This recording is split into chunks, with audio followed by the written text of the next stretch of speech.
Good evening all and welcome. Before the video begins, I'd just like to give a huge thank you to my big Patreon supporters of the month. Ed Gain, Joseph Argolius, Kay, Tammy Hipsher, Melvin Chang, Stephanie Arson, T. Tui, Red Royals and Leonard Fitzgerald. Thank you so much. It really means a lot. You guys are amazing. Tonight, I have a collection of scary stories from the open road. And there are plenty to be had.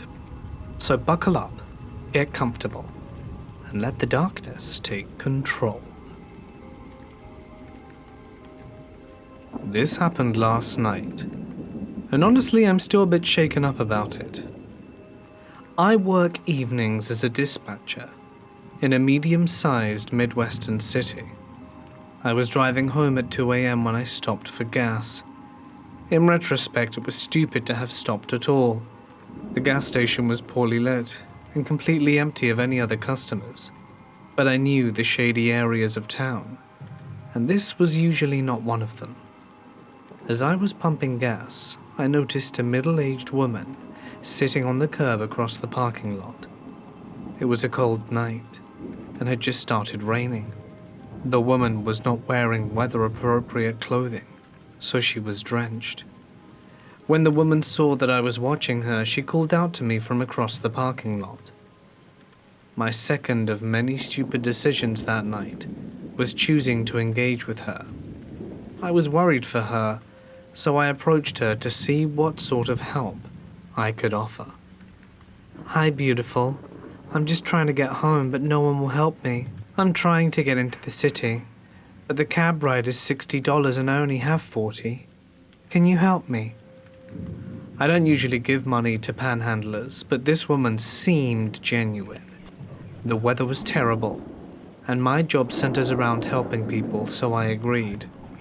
I told her I didn't have any cash, but if she would come inside with me, I'd take some money out of the ATM and give her a few bucks. But the ATM wasn't working. I apologized to her and told her there was nothing else I could do. She followed me back outside, idly chatting with me as I opened my driver door to get in. And then she got in my car. I was too shocked to really say anything. I sat staring at her as she buckled herself into the passenger seat, and as soon as she got into my car, her demeanor changed entirely. She no longer seemed forlorn as much as she did extremely excited and restless. "Just take me to my aunt's house. She can give me money," she said. Of course, alarm bells are going off in my head. Although my first instinct was to tell her to get the hell out of my car, my guts told me that would be dangerous. She'd already been proven to be unpredictable and seemed to be high, and I didn't know if she had any weapon on her. Forcing her out my vehicle, I thought, had the potential to elicit a violent reaction. "Where are you asking me to take you?" I finally said. "Just start driving. I'll tell you when to turn." "Nope. If you want me to consider driving you somewhere, I need you to tell me where we're going," I say with no real intention of driving her anywhere. "Don't worry, honey. I'm not a bad chick. I'm not gonna rob you. Just drive." "No. What's your aunt's address?" As I was asking her questions, she got really agitated. We still had not left the gas station parking lot, and I considered getting out of the car and going into the gas station for help. But A, she seemed to know and be friendly with the one attendant inside, and B, I wasn't about to leave her alone in my car. Finally, she snapped at me and said, "Why are you asking me so many questions? I thought we were friends. Don't you trust me?" "I work at the police department," I said. "It's my job to ask these sort of questions."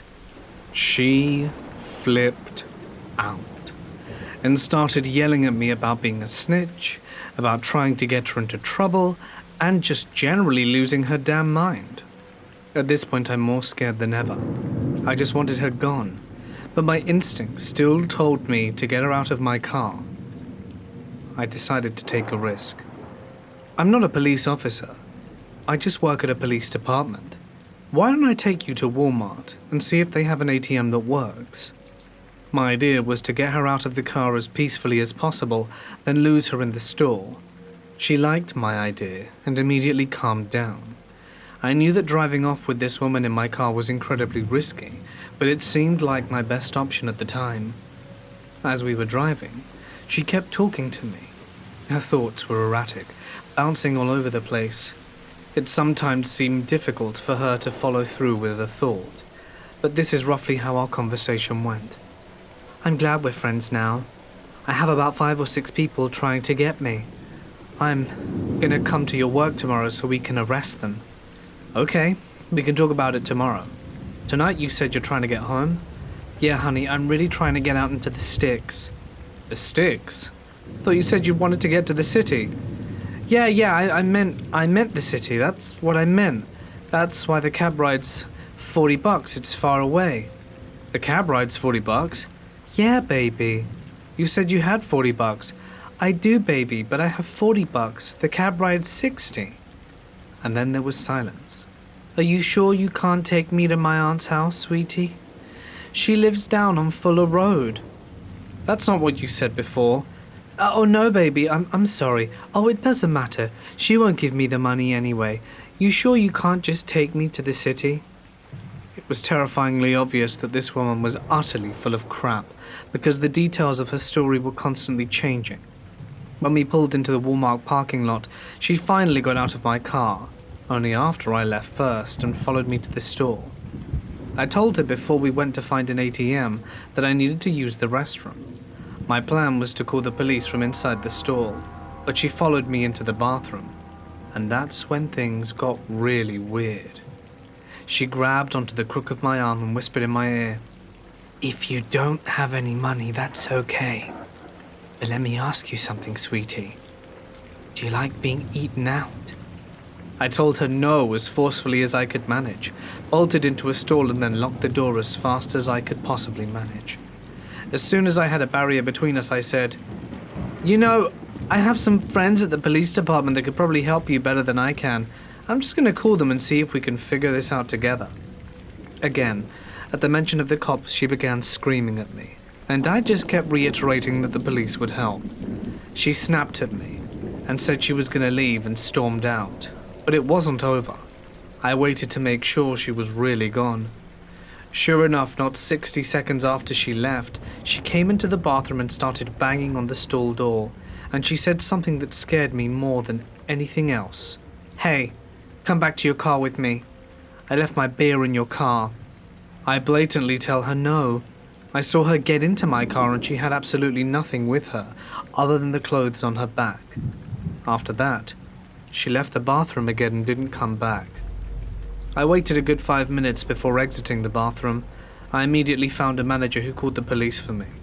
Thankfully, I was in a different police jurisdiction from the one I worked in, because I was mortified at how entirely stupid I had been for the whole night, and would have died of embarrassment if a co-worker had responded. The officer that responded took my statement and advised me to be more careful in the future. He said that sometimes panhandlers turn violent, and that, just recently, there had been a woman who matched my description assaulting a good Samaritan that had stopped to try and help her. I definitely learnt my lesson on stranger danger, and I'm lucky to have come out unscathed. I'm glad my stupidity didn't kill me. So, fellow listeners, the next time you try and help out a stranger late at night, don't. I was driving home from my then-girlfriend's house around midnight. It was summertime and very hot, and had rained earlier that evening, so it was kind of foggy. I had to drive down Route 17, which is a really old road that ran from where I lived to where she lived. It also passed through Burkittsville, the town where the Blair Witch Project came from. I was driving through the area that was mostly old rundown farms. The road has a lot of sharp turns in them, so you have to go slow. And I was going through a turn, and through the fog, when all of a sudden I see an old man walking across the street. I slammed on the brakes and braced myself for the impact, because I knew there was no way I was going to stop in time. I remember the old man turned and looked right at me as the car was about to plow into him. He opened his mouth wide and looked like he was going to scream no. But as my car hit the area where he was, it vanished. The car finally skidded and came to a stop. I wasn't sure what the hell just happened, but I didn't hear a thump on my car, so I immediately got out of there and was looking around for a body, but didn't see anything. I went to the front of my car and didn't see any damage.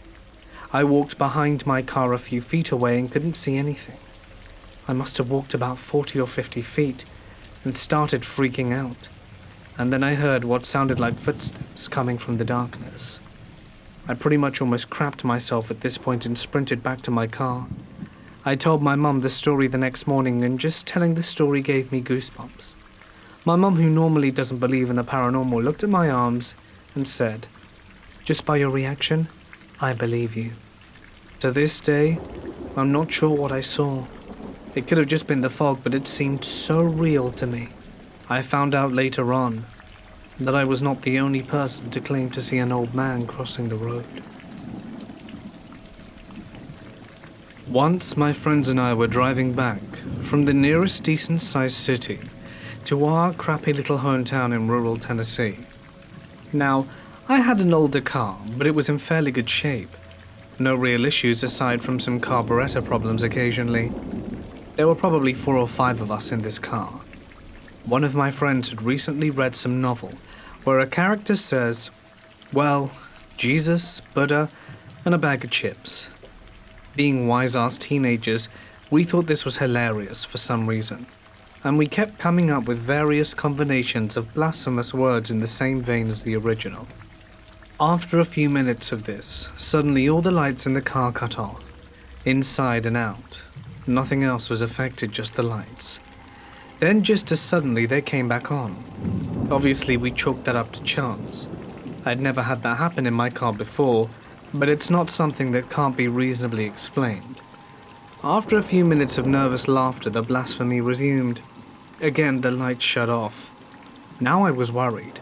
I thought something was really wrong with the car. My friends accused me of turning the lights off. I hadn't, and convinced them of it. And again the lights came back. I am currently an atheist, and at the time I was a pretty cynical Christian, and I didn't put much faith in the thought that our banter was pissing off God. So was he sending a message? But still, sometimes you don't tempt faith, right? Well, you aren't me then. Much to the dismay of my friends, I decided to give it one more try. I don't remember the exact phrase, but let's assume it wasn't something you'd say to your grandmother. No sooner had the last syllable rolled off my tongue, the lights cut off for good. This time for long enough to force me to pull over and turn off the car. We sat silently, pondering what had just happened. One of my more religious friends said a little prayer in the back seat, and I kept my cynical mouth shut this time. Eventually I started the car again, and the lights came on like normal, and we rode the rest of the way home in silence. I've never had a problem with anything electrical in that car after that night. The battery even lasted a few more years until I sold it. The most disturbing thing that's ever happened to me was on a long drive back to college for my last semester before graduation. I am a night person, and I was leaving kind of late for the drive, but was expecting to get in at around midnight. Being that I would be living on my own after school, I was feeling a bit sentimental, as it was the first time I was leaving home for the last time. Home was somewhere else now. So it's sunset, and I'm driving towards the highway, and there's a beautiful low fog in the fields along the road catching the light. So I decide to cut off towards West Virginia. I stop at a diner to get gas and proceed towards the VW line as night falls. This is the last human contact I make for the rest of the drive. I didn't foresee it, but an immense, dense fog dropped over Appalachia that night, slowing my drive considerably. At some point, in the mountains there was scarcely 10 or 15 feet of visibility, but there are some small towns in the roads. It's Friday night, and it begins to feel oddly dead in each town as I pass through. It'd be 9 or 10 p.m., and the local bar would be closed. There were no lights on in any of the houses, and I felt uneasy. But maybe that's just how it is there. I'm making terribly slow progress with the fog and the back roads at night. Deer sightings keeping my foot a little light when the fog wasn't too bad. But at some point, I'd have to noose my way through foggy intersections, unsure if I'd find the other side. It was almost impassably dense at times, and the trip would take double the estimated time to drive because of it. I'm often driving around at 25 miles an hour, or worse, trying to be safe, and it's around 1 or 2 a.m., and there's no cell phone service as I get into a large national forest. There's no other traffic around, there's been little all night, so I decide to pull over to pee, leaving the engine on for whatever reason. It'd be a quick stop.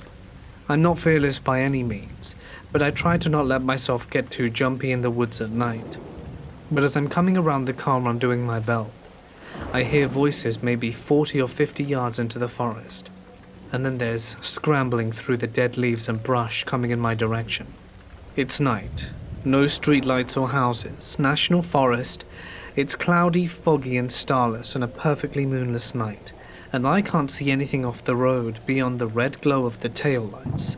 Feeling sufficiently freaked out and not willing to find out more, I bolt back to the driver's side and floor it up the next hill. Happy I had now left the car on anyway. My heart is pounding, and I never find out more about this little scare, and I'm glad for that. A while later, I'm heading up some steep mountains and nearing an old fire watchtower from the World War II days. There's a plaque, roughly, about it being a community morale building, to have been built, even if it doesn't affect the war in any way. I pulled into the overlook to actually pee, because I never got the chance earlier. Now that I'm atop a sizable mountain, I suddenly get cell service and a string of concerned texts from my mother freaking out, asking if I made it okay. By this time I should have been at my house hours ago, but took a long and unfamiliar way in the dark. Knowing that she wouldn't sleep until I was there, she's like that, I respond that I'm home safe, hoping that would end it. But she immediately calls me and asks where I am, and I can't really ignore her having just texted her. I tell her I'm home and she asks, "In Virginia?" And I say, "Yeah, in my college town," despite being at the top of a mountain in a national forest in West Virginia. She sounds deeply unsettled and says she's been trying to call me repeatedly while I had no service. I ask why, and she said she got a really weird phone call from West Virginia, but way west of where you should have been, which is actually where I was. She said she got this phone call from a gruff young man with a backwards-sounding voice, telling her he needed to speak to me, and swearing at her and saying all these nasty things. She said she heard people in the background screaming and people laughing. She hung up and called me a few times before it went straight to voicemail. She typed the number into Google and saw it was from West Virginia, and knew I was at least passing through a small part of it, and called the number back. A small child answered and swore at her, and then the earlier voice ripped the phone back and started saying my name again and saying that he needed to speak to me. This is especially strange because I'm driving my dad's car and I'm not registered to it, so even if someone saw the plates and thought they could run them, they get his name. I think I even paid with cash at the diner and gas station way back, nearly 5 hours earlier and in another state. I cannot think of anything I could have dropped with my name on it, and I had stepped out of the car briefly earlier during the recent incident. I still had all my cards and ID. It would be an incredibly strange coincidence, or an extremely elaborate scare prank.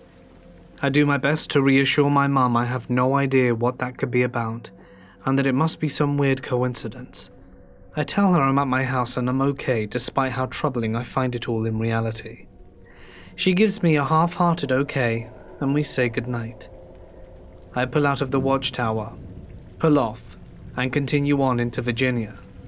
Never have I been so comforted by the 3 a.m. dregs of late-night parties, students stumbling home at a nearby university town off a highway. I know well from my usual route. I carry on that highway and make it home safely, and things have been completely normal since, but I have never brought it up with my mum again. nor have I had the heart to tell her that I was driving that night, or how late, or the voices in the woods. There's no climax, and no resolution. I'm just trying to forget. I lived in the Colorado Rockies for a few years, and for fun would spend hours driving up and down old dirt logging roads. Sometimes, the roads would be wide enough to just accommodate my VW Bug, and most of the time I'd have to drive 20 miles an hour or less, navigating gigantic rocks and potholes, hoping to not get stuck or fall off the steep slopes to the sides.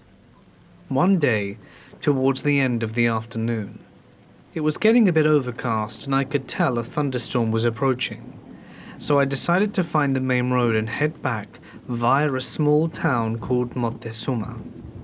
If you know anything about this town and its history, it's way up there in altitude and back in the day basically consisted of 100 or so recluses and a post office. Lots of odd people up there, and you didn't exactly feel welcome passing through. It was almost as if you were watching people from their cabin windows. So anyway, I pull out of the logging road into a clearing probably 50 yards in diameter and surrounded by tall pine and aspen trees. To the other side is the Forest Service road that leads back down to civilization. In the middle of the clearing is an old, beat-up pickup truck with a shell on it that has a bunch of compartments along the sides. The doors to the compartments are all propped open, but nobody is around as far as I can tell. I drive a bit closer and see that there are maybe 10 dogs, like just a bit older than puppies, running around the truck. They're mutts, tall and skinny as hell, and stupidity gets the better of me, and I get out of my car to take a peek. The dogs come running up to me, so I bend down and pet one, and it starts off friendly enough. Soon enough, most of them are there. Some of them are playing tug-of-war with an old piece of duct tape. I couldn't tell if they were hungry, perhaps abandoned, playing or something, so I yell, "Hello?" No answer. I yell again, about a minute or so later, and at that moment I hear the very distinct impression that I'm being watched from the perimeter of the clearing. By then the dogs had surrounded me. A few were nipping at my hands and legs, so I start walking back to the car and one jumps at my hand. I'm trying to keep calm, knowing better than to run. But by the time I get back to the car, some of the dogs are growling, and a few more are trying to jump on me. The storm is coming in now. The wind is blowing, and a light rain starts. I get into my car and have to push one of the dogs out as I slam it shut. They're all at the door now, looking menacing, teeth bared, and I slowly drive out of there as the thunderstorm breaks full out. Looking in the rearview mirror, I don't see anyone around. A few miles down the road I reach Mortis and consider stopping to report what I saw, but decided to get the hell out of there as fast as possible instead. This story is my dad's. About 17 years ago, my dad was a bait fisher hauler who made runs from Arkansas to the Northeast and Midwest. At one point he was in Ohio. Traffic came to a dead halt. Accident right up ahead of him. A car had been barreling down the highway and drove right under a truck and hit the dot bar.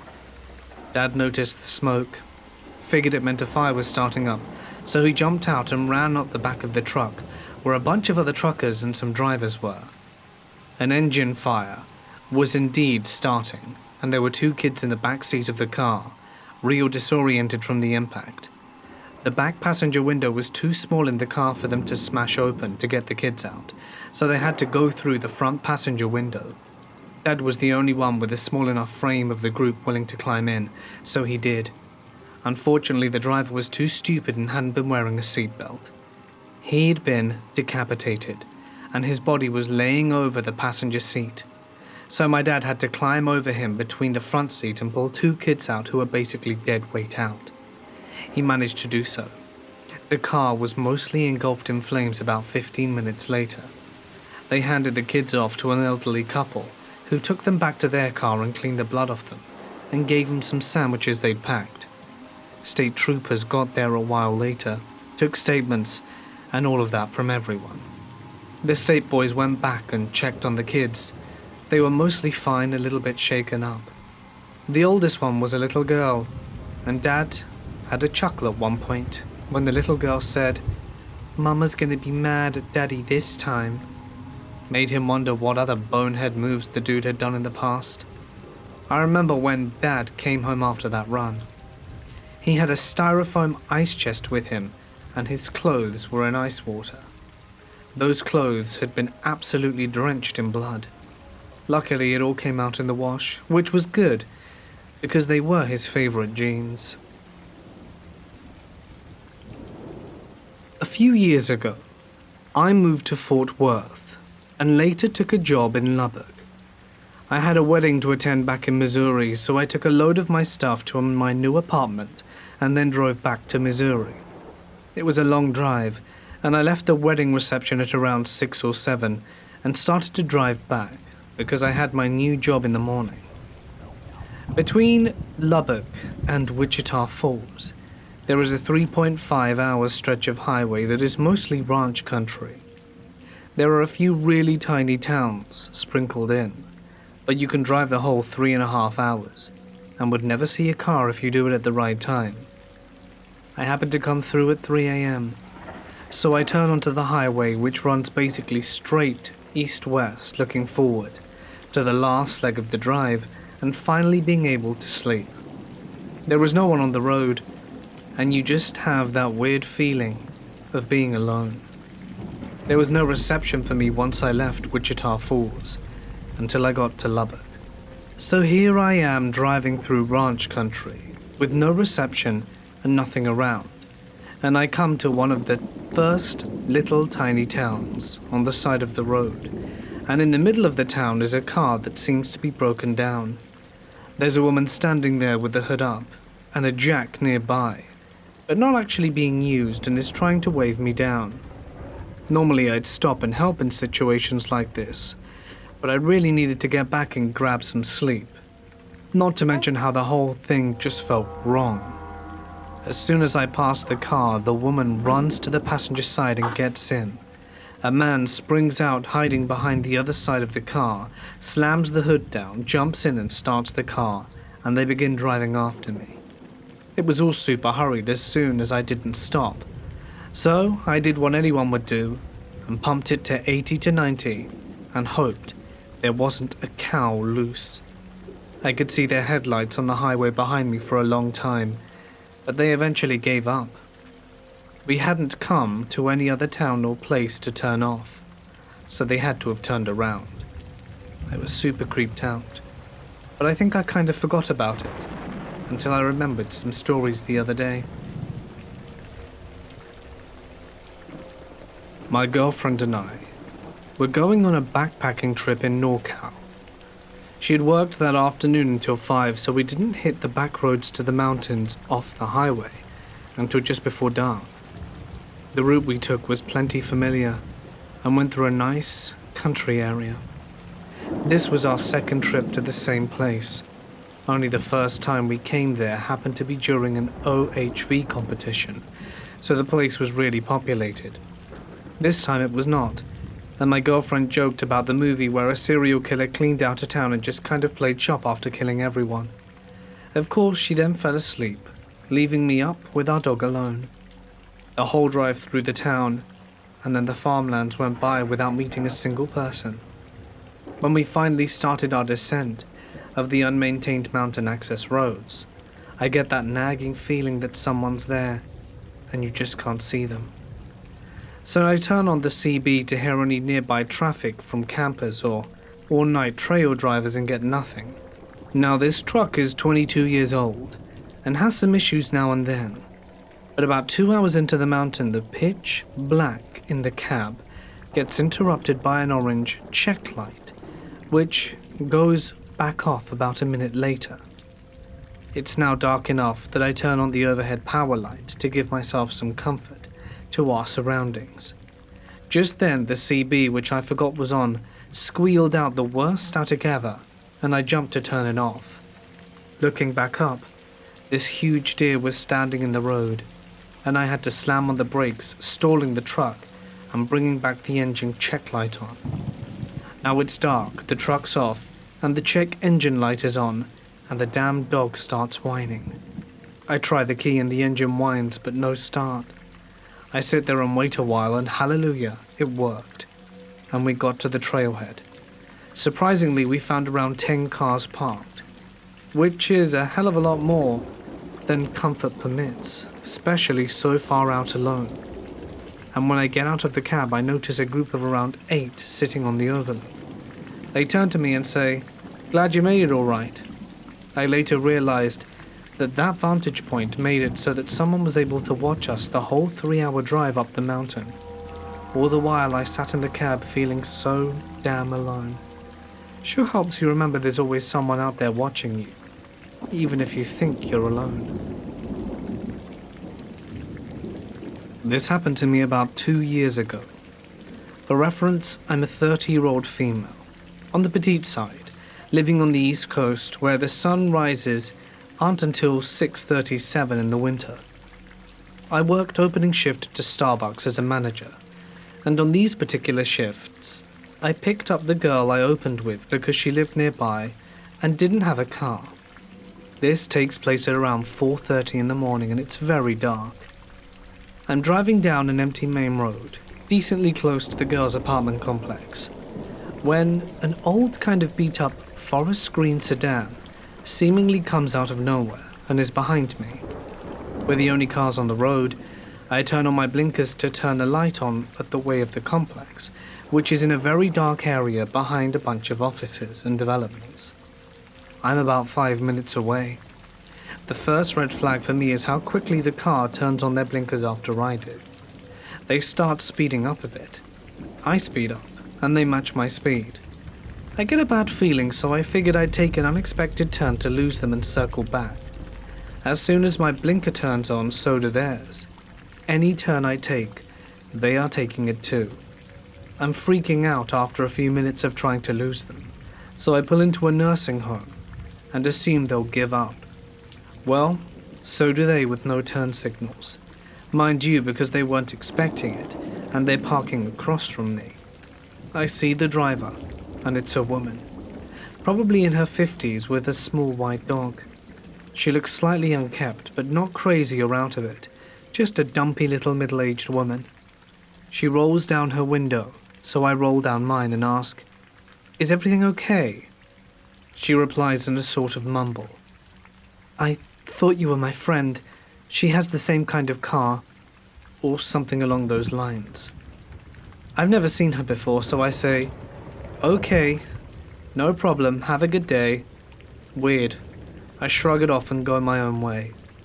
I wasn't too shaken up, but if it had been a man, I would have straight up called 911 immediately. As I leave the parking lot, the woman began following me again.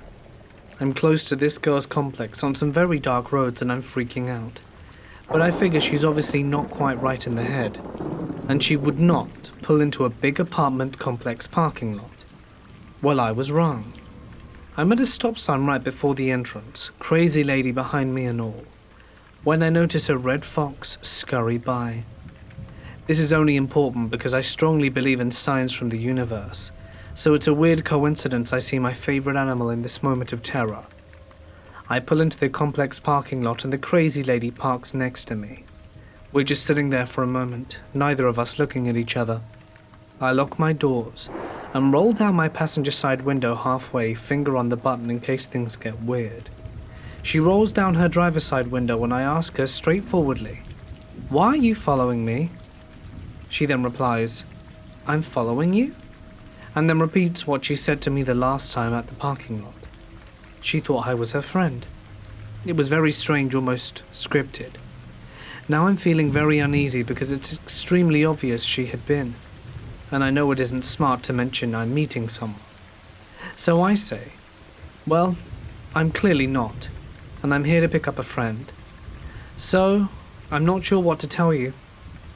I roll up my window, and she watches me take out my phone and call my employee, who I say, "Come down this second," and she leaves immediately once I'm on the phone. My employee rushes down and I explain what happened. and we both agree it's creepy as hell. As we pull out of the complex entrance, the red fox runs in front of the car, causing me to slam on my brakes, stop, and it runs off into the same woods on the other side of the road. I've never forgotten this morning ever. So crazy lady with the little white dog, let's not meet again. I was on my way home from a rather long trip with my mother. We got to a bridge where we saw an elderly woman in a nightgown. Think Grandma Death / Roberta Sparrow from Donnie Darko. It was fall, so rather cool, and the sun was already setting behind the trees, so the white nightgown really showed in the dark. She was just walking. The problem was she was barefoot and completely clean, like nothing had touched her at all. We had been on this road before the bridge for at least 10 miles, and we had another 15 before we got to anything that even resembled civilization. It's the road, and had ample trees for miles and miles around. We stopped and asked her where she was going and if she was with anyone. She just kept mumbling to herself, but I remember her eyes. Her eyes were as wide as if she'd just seen something frightening. The whites of her eyes were bleached white, and the pupils were a straight jet black. She never made eye contact and just kept walking forward. We drove off and called the police. We both just kept expecting to see a car ahead for her, but there was nothing. Stuff like that doesn't happen at all out here, so it was pretty startling to say the least. Very plausible that it was dementia or something along those lines, but once more, walking barefoot so many miles deep onto this road is just unheard of. If anything, that scared us more. This last December, a group of friends and myself decided to take a trip up to northern Michigan to visit some family from southern Oklahoma. Now, the drive up there typically doesn't allow for a pass through Chicago, but we decided to detour and take a trip through the Windy City. We enter downtown right by Soldier Field. At about 4 a.m. we have this wild assumption that Chicago is going to be lined up and down the streets with all-night pizza joints. We find nothing. Defeated and hungry, we decide to stop by a 24-hour Subway and grab something there. Now, this wasn't your typical Subway Eat Fresh sandwich shop. In the back booths are a group of hobos cuddled up sleeping, and a plethora of shady-looking characters. The creepiest by far was the cab driver, who was in a booth alone wearing all black, hunched, hood over his face, just devouring his sandwich in silence.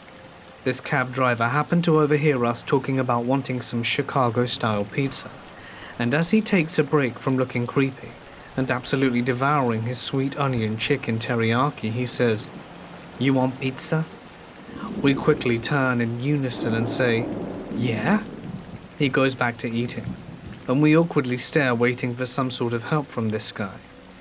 "Do you know of any place open?" He stopped eating for a moment and says, "Yeah," and goes back to eating. By this point, I just want pizza and to get the hell out of there, so I say, "Could you give us directions?"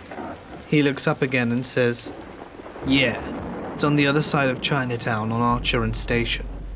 Excited as hell, the four of us cheer in excitement, say thank you and pile out to the door, and as we all turn to leave, we hear the creepiest chuckle coming from the cab driver. It wasn't entirely unlike Jafar's laugh from Aladdin. Shocked and a little scared, we all turn slowly on our heels and I say, "Why do you laugh?" He looks up and has this "I'm luring you into something horrible" look on his face and says, "You're not walking there, are you?" I reply with a "No," and he says nothing and continues eating. All of us being a little freaked out, we hurry to the car and drive towards our destination. We get 2 blocks and realize why the guy asked if we were walking. I've never been so scared to be stuck at a stoplight in my life. The 30 minutes we spent in Chicago at 4 a.m. were some of the scariest in my entire life. I've been to Chicago, but Chicago ghetto at 4 a.m. is hell. People trying to attack our car, Crack addicts walking to our vehicle, guys in ski masks, street races, gangs, car wrecks, the works. We never did get our pizza. Driving in the backwoods in northern Georgia heading home. The moon is out, but this country-ass road has no streetlights, so basically my headlights are red. I can see silhouettes of things on the side of the road ahead of me. This massive shape comes out from behind a tree and begins squirming along the side of the road up ahead. I slow down and ponder if I want to go forward anymore, because while I had no idea what it is, I do know it's large.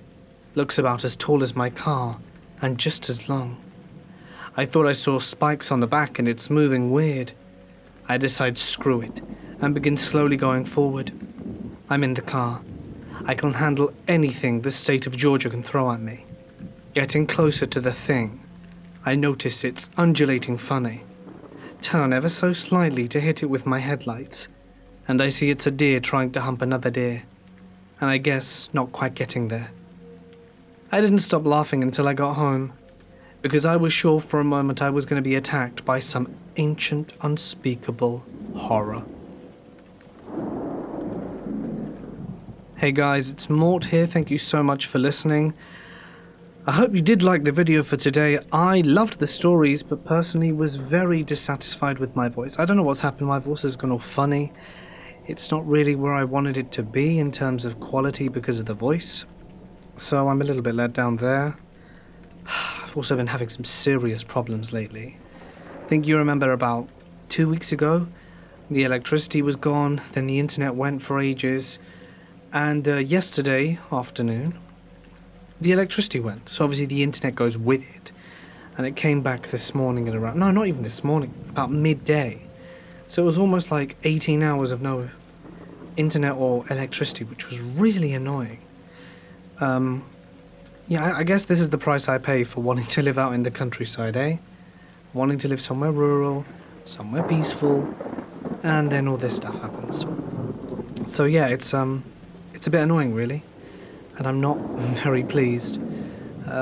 Been busy with my grandma. She's making a good recovery, but she still has a way to go, to be honest. And yeah, if you heard any baby sounds in the video, it's because Leonora is strapped to my chest again today, and so yeah, that's what happened. Just hearing my voice like this makes me a little bit irritated, because I really wanted to sound a bit deeper a bit, but I just sound really hoarse today. I'm unsure why.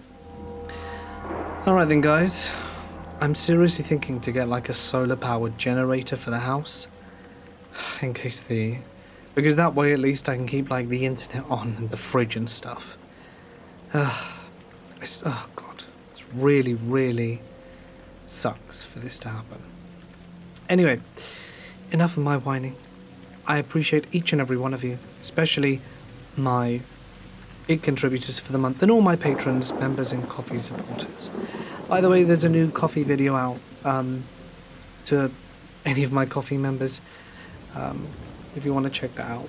Remember that the one I released last week is free, so if you want to hear more about like the real Mort, you can check that out. It's quite fun. Alright then guys, I'm going to leave things here. Stay awesome, and I'll see you in the next one.